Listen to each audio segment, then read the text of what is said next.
Pavagada solar park ವೀಕ್ಷಣೆಗೆ DK Shivakumar ಹಾಗೂ ಇಂಧನ ಸಚಿವ ಕೆಜೆ ಜಾರ್ಜ್ ಆಗಮಿಸಿದ್ದು, ಸೋಲಾರ್ ಪಾರ್ಕ್ಗೆ ಭೂಮಿ ನೀಡಿದ ಸ್ಥಳೀಯ ರೈತರೊಂದಿಗೆ ಡಿಕೆ ಶಿವಕುಮಾರ್ ಮಾತುಕತೆ ನಡೆಸಿ ಮಾಹಿತಿ ಪಡೆದರು. ತುಮಕೂರಿನ ಪಾವಗಡ ತಾಲೂಕಿನ ತಿರುಮಣಿಯ ಸೋಲಾರ್ ಪಾರ್ಕ್ ಕಚೇರಿ ಆವರಣದಲ್ಲಿ ಸಭೆ ನಡೆಯಿತು. ಹೆಲಿಕಾಪ್ಟರ್ನಲ್ಲಿ ನಾಗಲಮಡಿಕೆ ಹೆಲಿಪ್ಯಾಡ್ಗೆ ಬಂದಿಳಿದ ಡಿಕೆ ಶಿವಕುಮಾರ್ ರಸ್ತೆ ಮೂಲಕ ತಿರುಮಣಿಗೆ ಆಗಮಿಸಿದರು. ಈ ಹಿಂದೆ ಕಾಂಗ್ರೆಸ್ ಸರ್ಕಾರದಲ್ಲಿ ಇಂಧನ ಸಚಿವರಾಗಿದ್ದ ವೇಳೆ ಡಿಕೆ ಶಿವಕುಮಾರ್ ಅವರು ಏಷ್ಯಾದ ಅತಿ ದೊಡ್ಡ ಸೋಲಾರ್ ಪಾರ್ಕ್ ಅನ್ನು ಉದ್ಘಾಟಿಸಿದ್ದರು. ಆದರೆ ನಂತರದ ದಿನಗಳಲ್ಲಿ ಯೋಜನೆಗೆ ಭೂಮಿ ನೀಡಿದ ರೈತರಿಗೆ ಉದ್ಯೋಗದ ಅವಕಾಶ ನೀಡಿಲ್ಲ. ಅಲ್ಲದೆ ಸ್ಥಳೀಯವಾಗಿ ಯಾವುದೇ ಅಭಿವೃದ್ಧಿ ಕಾರ್ಯಗಳನ್ನು ಮಾಡಿಲ್ಲ ಎಂಬ ಆರೋಪ ನಿರಂತರವಾಗಿ ಕೇಳಿಬರುತ್ತಿತ್ತು. ಹೀಗಾಗಿ ಸೋಲಾರ್ ಪಾರ್ಕಿನ ಸ್ಥಿತಿಗತಿ ಪರಿಶೀಲಿಸಲು ಡಿಕೆ ಶಿವಕುಮಾರ್ ಆಗಮಿಸಿದ್ದಾರೆ. ಅಲ್ಲದೆ ವಿದ್ಯುತ್ ಉತ್ಪಾದನೆ ಮಾಡುವ ಕಂಪನಿಗಳನ್ನು ಪ್ರೋತ್ಸಾಹಿಸುವ ನಿಟ್ಟಿನಲ್ಲಿ ತೆಗೆದುಕೊಳ್ಳಬೇಕಾದ ವಿಷಯಗಳ ಕುರಿತು ಚರ್ಚಿಸಿದರು. ನಿಮ್ಮನ್ನೆಲ್ಲ ವಿಶ್ವಾಸಕ್ಕೆ ತೆಗೆದುಕೊಂಡು ನಿಮ್ಮ ಜಮೀನು ಖರೀದಿ ಮಾಡೋದು ಬೇಡ, ಮಾಡೋದಿಲ್ಲ. ನಿಮಗೆ ಜಮೀನು ಉಳಿತದೆ, ನೀವೇ ಜಮೀನು ಮಾಲೀಕರಾಗಿರ್ತೀರಿ. ನೀವು ಏನು ಮಾಡಿದ್ರು 5,000 ರೂಪಾಯಿ ಸಂಪಾದನೆ ಮಾಡಿದ್ವಿ. ನಾನು ಎಷ್ಟು ಹೇಳಿದೆ, ಕೊನೆಗೆ ಏನೋ ಒಂದು ತೀರ್ಮಾನಕ್ಕೆ ನಾವು ಬಂದು ಇವತ್ತು ಪಾವಗಡದಲ್ಲಿ 2,400 ಮೆಗಾವ್ಯಾಟ್ ಉತ್ಪಾದನೆ ಆಗ್ತಾ ಇದೆ. ನಮ್ಮ ಸೋಲಾರ್ ಪಾರ್ಕ್ನಿಂದ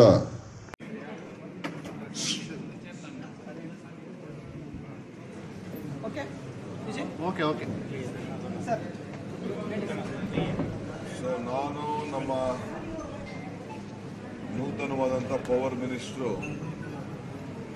ಜಾರ್ಜ್ ಸಾಹೇಬ್ರು ನಮ್ಮ ಪಾವಗಡ ಸೋಲಾರ್ ಪಾರ್ಕ್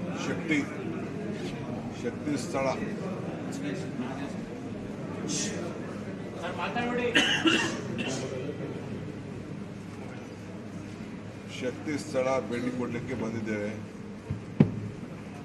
ಏರಿಯಲ್ಲೂ ಕೂಡ ಎಲ್ಲ ಗಮನಿಸಿದ್ದೇವೆ. ಹೆಲಿಕಾಪ್ಟರಲ್ಲೇ ಕಂಪ್ಲೀಟ್ ಏರಿಯಾನ ನಾವು ನೋಡಿದ್ವು. ಈಗ ಕೆಳಗಡೆ ಇಳಿದು ಕೂಡ ಸ್ಟೇಷನ್ನು ಮತ್ತು ನಮ್ಮ ಸ್ಕಾಡಾ ಮತ್ತು ಬೇರೆ ಟ್ರ್ಯಾಕಿಂಗ್ ಸಿಸ್ಟಮ್ಮು ಇವನ್ನೆಲ್ಲ ಕೂಡ ನಾವು ನೆಕ್ಸ್ಟ್ ಈಗ ನೋಡ್ತಾ ಇದ್ದೀವಿ. ಒಂದು ಸಂತೋಷ ಏನಪ್ಪ ಅಂದರೆ ನಮ್ಮೆಲ್ಲ ರೈತರು ಭಾಳ ಸಮಾಧಾನಕರವಾಗಿದ್ದಾರೆ. ಅವ್ರಿಗೆಲ್ಲ ದಾಖಲೆ ಎಲ್ಲ ಕರೆಕ್ಟಾಗಿ ಮಾಡಿಕೊಟ್ಟಿದ್ದೀವಿ. ಕರೆಕ್ಟಾಗಿ ಪ್ರತಿ ತಿಂಗಳು ಏನು ಅಗ್ರಿಮೆಂಟ್ ಮಾಡಿದ್ದೋ ಆ ಹಣ ಹೋಗ್ತಾ ಇದೆ. ನಾವು ಪ್ರಾರಂಭ ಮಾಡಿದಾಗ ಜಮೀನು 50,000, 60,000, 70,000 ಇತ್ತು. ಅವರೆಲ್ಲರೂ ಕೂಡ ಇವತ್ತು 21, 22, 23,000 ಆ ರೀತಿ ಪ್ರತಿ ವರ್ಷ ಬಾಡಿಗೆ ಬರ್ತಾ ಇದೆ. ಇವತ್ತು ವಿಶ್ವದಲ್ಲೇ ಮೊದಲನೇ ನಂಬರ್ 1 ಇತ್ತು. ಈಗ ನಮಗೂ ರಾಜಸ್ಥಾನ್ಗೂ ಸ್ವಲ್ಪ ಕಾಂಪಿಟೇಷನ್ ಇದೆ. ಸೊ ಜಾರ್ಜ್ ಅವರು ಅವ್ರಿಗೆ ಆದೇಶ ಕೊಟ್ಟಿದ್ದಾರೆ, ನಾವು ಇದನ್ನು ಎನರ್ಸ್ ಮಾಡಬೇಕು ನಮ್ಮ ಕೆಪಾಸಿಟಿನ ಅಂತೇಳಿ. ಸೊ ಅದಕ್ಕೆ ರೈತರು ಕೂಡ ಇಲ್ಲಿ ನಾವು ಒಂದು 10,000 ಎಕರೆ ಕೊಡ್ತೀವಿ ಅಂತೇಳಿ ಮುಂದಕ್ಕೆ ಬಂದಿದ್ದಾರೆ. ಸೊ ಅದಕ್ಕೆ ನಮ್ಮ ಕೆಪಾಸಿಟಿನ ಇಲ್ಲಿ ಸೋಲಾರಿಂದ ಜಾಸ್ತಿ ಮಾಡಲಿಕ್ಕೆ ಈಗ ಜಾರ್ಜ್ ಅವರು ನೇತೃತ್ವದಲ್ಲಿ ಆ ಯೋಜನೆ ನಡೀತದೆ. ನಮ್ಮ ರೈತರು ಹಿಂದೆ ಏನು ಕಂಡೀಷನ್ ಇತ್ತು ಅದೇ ಕಂಡೀಷನಲ್ಲಿ ಮುಂದೆ ಬಂದರೆ ನಾವು ನಮ್ಮ ಸೋಲಾರ್ ಪಾರ್ಕನ್ನು ಎಕ್ಸ್ಪ್ಯಾಂಡ್ ಮಾಡಲಿಕ್ಕೆ ಸರ್ಕಾರ ಬದ್ಧವಾಗಿದೆ. ಸೊ ನಾವು ಈ ಸೋಲಾರ್ ಪಾರ್ಕನ್ನು ಇನ್ನೂ ಒಂದು 10,000 ಇದು ಜಮೀನು ಸಿಕ್ಕಿದ್ರೆ ನಾವು ಇದನ್ನು ಎಕ್ಸ್ಪ್ಯಾಂಡ್ ಮಾಡಲಿಕ್ಕೆ ಎಲ್ಲ ಥರದ ಕಾರ್ಯಕ್ರಮವನ್ನು ನಾವು ರೂಪಿಸ್ತೇವೆ. ಇದೆಲ್ಲ ಇಡೀ ರಾಜ್ಯದ ಉದ್ದಗಲಕ್ಕೂ ಕೂಡ ಒಂದು ಕುಸುಮ ಯೋಜನೆ ಅಂತ ಹೇಳಿ ನಮ್ಮ ರೈತರಿಗೆ ಅಲ್ಲೇ ಪಂಪ್ ಸೆಟ್ನ ಇದು ಕರೆಂಟ್ ತಯಾರು ಮಾಡಿ ಅಲ್ಲೇ ರೈತರಿಗೆ ಹಂಚುವಂಥ ಒಂದು ಯೋಜನೆ ಕೂಡ ಇದೆ. ಅದು ಕೂಡ ಇನ್ನು ಮುಂದಕ್ಕೆ ಜಾರ್ಜ್ ಅವರು ಹೆಚ್ಚಿಗೆ ಪ್ರಚಾರ ಮಾಡಿ ಎಲ್ಲ ತಾಲೂಕಲ್ಲಿ ಡಿಸ್ಟ್ರಿಬ್ಯೂಷನ್ಗೋಸ್ಕರ, ಯಾಕೆಂದರೆ ಡಿಸ್ಟ್ರಿಬ್ಯೂಷನ್ ಲಾಸಸ್ ಸ್ವಲ್ಪ ಜಾಸ್ತಿ ಇತ್ತು, ಹಿಂದೆ ಎಲ್ಲ ಸ್ವಲ್ಪ ಕಡಿಮೆ ಮಾಡಿದ್ದೀವಿ, ಇನ್ನು ಸ್ವಲ್ಪ ಕಡಿಮೆ ಮಾಡಬೇಕು ಅಂತೇಳಿ ಪ್ರಯತ್ನವನ್ನು ಮಾಡ್ತಾಯಿದ್ದೀವಿ. ಸೊ ಅದಕ್ಕೆ ಕಾರ್ಯಕ್ರಮವನ್ನು ಇವತ್ತು ಇಲ್ಲಿ ನೋಡಿ ಭಾಳ ಸಂತೋಷಪಟ್ಟಿದ್ದಾರೆ. ಇನ್ನು ಜನರಿಗೆ ಕೂಡ ಅನುಕೂಲ ಆಗ್ತಾ ಇದೆ.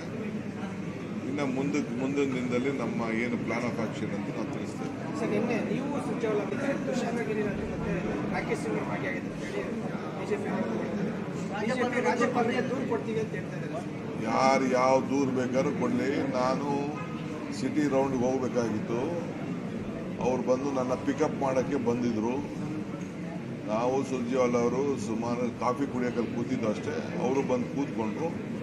ನಾವು ಸಿಟಿ ರೌಂಡ್ಸ್ಗೆ ಹೋಗ್ಬೇಕಾಯ್ತು. ನನ್ನ ಪಿಕಪ್ ಮಾಡೋಕ್ಕೋಸ್ಕರ ಬಂದಿದ್ರು ಅಷ್ಟೇ. ಅವರು ಒಂದು BDL ಒಂದು ಮೀಟಿಂಗ್ ಮಾಡ್ಕೊಂಡು ಹೋಗೋಣ ಅಂತೇಳಿ. ಅದು ಬಿಟ್ಟರೆ ಯಾವ ಆಫೀಸರ್ಸ್ಗೂ ಸುರ್ಜೇವಾಲಾಗೂ ಸಂಬಂಧ ಇಲ್ಲ. ನಾವು ಉಂಟು, ಸುರ್ಜೇವಾಲಾ ಉಂಟು, ನಾವು ಉಂಟು, ಹೋಟ್ಲ್ ಉಂಟು, ನಾವು ಉಂಟು, ಕಾಫಿ ಉಂಟು, ನಾವು ಉಂಟು, ತಿಂಡಿ ಉಂಟು. ಅಷ್ಟು ಬಿಟ್ಟರೆ ಅವರು ಏನು ಯಾರು ಮೀಟಿಂಗ್ ಕರೆದಿಲ್ಲ, ನಾವು ಮೀಟಿಂಗ್ ಮಾಡೇ ಇಲ್ಲ. ನಾನು ರಾಜ್ಯಪಾಲರಾರು ಕೊಡಲಿ, ಇನ್ನು ಯಾರು ಬೇಕಾದ್ರೂ ಕೊಡಲಿ. ಅಂಥ ಮೀಟಿಂಗ್ಗಳು ಅವ್ರು ಎಷ್ಟು ಮಾಡಿದ್ದಾರೆ ಅಂತ ನಮ್ಮ ಹತ್ರ ಪಟ್ಟಿ ಇದೆ. ನಾವು ಯಾವ ಮೀಟಿಂಗು ಮಾಡೋಕ್ಕೆ ಹೋಗಿಲ್ಲ. ಅವ್ರು ಮೀಟಿಂಗ್ ಮಾಡೋಂಥ ಅವಶ್ಯಕತೆ ಇಲ್ಲ. ಯಾರು ಮೀಟಿಂಗೇ ಮಾಡಿಲ್ವಲ್ಲ ಸಭೆಗೆ, ಕಾಫಿ ಕುಡಿಯೋಕ್ಕೆ ಫೋಟೋ ಪಾಪ ಜಮೀರ್ ಅಹಮದ್ ಅವರು ಏನೋ ಸಭೆ ಮಾಡೋದು ಅಂತ ಅವ್ರು ಹೇಳ್ಕೊಂಡಿದ್ದಾರೆ ಅಷ್ಟೇ. ಅವ್ರು ಖುಷಿಗೆ ಅವ್ರು ಹೇಳ್ಕೊಂಡಿದ್ದಾರೆ. I have not conducted any meeting. ನನ್ನ ಮೀಟಿಂಗ್ ಏನಿದ್ರು BDಯಲ್ಲಿ ಮತ್ತು ಹೆಬ್ಬಾಳ್ ಸೈಟಲ್ಲಿ ಮೀಟಿಂಗ್. ಹೊಂದಾಣಿಕೆಯಿಂದ ಬಿಜೆಪಿ ಸೋಲಾಯಿತು ಅಂತ ಹೇಳಿ ಬಿಜೆಪಿ ನಾಯಕರು ಆರೋಪ ಮಾಡ್ತಾ ಇದ್ದಾರೆ. ನಾವು ಅವರ ಪಾಲಿಟಿಕ್ಸ್ ಇಂಟರ್ಫಿಯರ್ ಆಗಿಲ್ಲ. ಅವ್ರು ಏನು ಬೇಕಾದ್ರೂ ಅವರ ಮಾತಾಡ್ಕೊಳ್ಳಿ, ಅದು ಅವ್ರ ಪಾರ್ಟಿ ಬಿಟ್ಟಿದ್ದು. ಸರ್, ಪರಮೇಶ್ವರ್ ಮಾತಾಡಿದ್ದಾರೆ, ನಾನು 2013ರಲ್ಲಿ ನಾನು ಅಧಿಕಾರದಲ್ಲಿದ್ದಾಗ ನಾನು KPCC ಅಧ್ಯಕ್ಷನಾಗಿದ್ದೆ. ಅವಾಗ ಕಾಂಗ್ರೆಸ್ ಗೌರ್ಮೆಂಟ್ ಅಧಿಕಾರಕ್ಕೆ ಬಂತು. ಆದರೆ ನಾನು ಎಲ್ಲೂ ಕೂಡ ನಾನು ಪದೇ ಎಲ್ಲೂ ಹೇಳ್ಕೊಂಡು ಓಡಾಡಿಲ್ಲ ಅಂತೇಳಿ ಪರೋಕ್ಷವಾಗಿ ಮಾತಾಡಿದ್ದಾರೆ. ಸಿಎಂ ಆಗೋದನ್ನು ತಪ್ಪಿಸಿದ್ರು ಅಂತ ಹೇಳಿದ್ದಾರೆ. ಸಿಎಂ ಆಗೋದನ್ನು ತಪ್ಪಿಸಿದ್ರು ಅಂತಲೂ ಕೂಡ ಹೇಳಿದ್ದಾರೆ. ಬಹಳ ಸಂತೋಷ. ಅವರ ಅಭಿಪ್ರಾಯ ಏನಿದೆ ನೀವು ಅವ್ರನ್ನೇ ಚರ್ಚೆ ಮಾಡಿ. ಸೋಲಾರ್ ಪಾರ್ಕಲ್ಲಿ ಸ್ಥಳೀಯರಿಗೆ ಉದ್ಯೋಗ ಕೊಡ್ತಾ ಇಲ್ಲ ಅನ್ನೋ ಆರೋಪ ಇದೆ. ನೋಡಿಯಪ್ಪ, ಇದು ಪ್ರೈವೇಟ್, ನಮ್ಮ ಸರ್ಕಾರದ್ದು ಪಾರ್ಕ್. ಪ್ರೈವೇಟ್ ಅವರು ಬಂದು ಪಾರ್ಕಲ್ಲಿ ಜಾಗ ತೆಗೆದುಕೊಡ್ತಾರೆ. ಲೋಕಲಲ್ಲಿ ಏನು ಕೊಡಬೇಕು ಅವ್ರು ಕೊಟ್ಟಿದ್ದಾರೆ. ಅದಕ್ಕೆ ನಮ್ಮ ಜಾರ್ಜ್ ಸಾಹೇಬ್ರದ್ದು ಒಂದು ಯೋಜನೆ ಇದೆ. ಈಗ ಫಸ್ಟ್ ಇಲ್ಲಿ ಆಫೀಸರ್ಸ್ ಹೇಳಿದ್ದಾರೆ. ಅವ್ರೇನು ಹೇಳಿದ್ದಾರೆ ಅಂದರೆ ಇಲ್ಲೇ skill development programme training centre ಮಾಡಬೇಕು ಅಂತ ಹೇಳಿ ಜಾರ್ಜ್ ಅವರು ಇಚ್ಛೆ ಪಟ್ಟು ಈಗ ಆದೇಶ ಕೊಟ್ಟಿದ್ದಾರೆ. ಆ ಸ್ಕಿಲ್ ಡೆವಲಪ್ಮೆಂಟ್ ಆಗಲಿ, ಇಲ್ಲಿ ನಮ್ಮ ಜನರಿಗೆ ಟೆಕ್ನಿಕಲ್ ಆಗಿ ತಯಾರು ಮಾಡೋಣ, ಆಮೇಲೆ ಉದ್ಯೋಗ ಸಿಗ್ತದೆ. ಪಾವಗಡ ತಾಲೂಕಲ್ಲಿ ತುಂಬಾ ಆಗ್ತಾ ಇದೆ. ಸೋಲಾರ್ ಪಾರ್ಕ್ ಆರೋಗ್ಯ ಸಮಸ್ಯೆ ಪ್ರಮಾಣ ಜಾಸ್ತಿ ಆಗ್ತಿದೆ. ಅದು ನಿಮಗೆ ಕೆಟ್ಟ ಕಲ್ಪನೆ.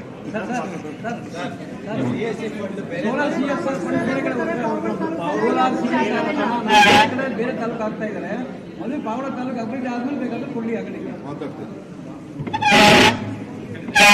ವಿಸಿಟ್ ಸರ್ ಈಗ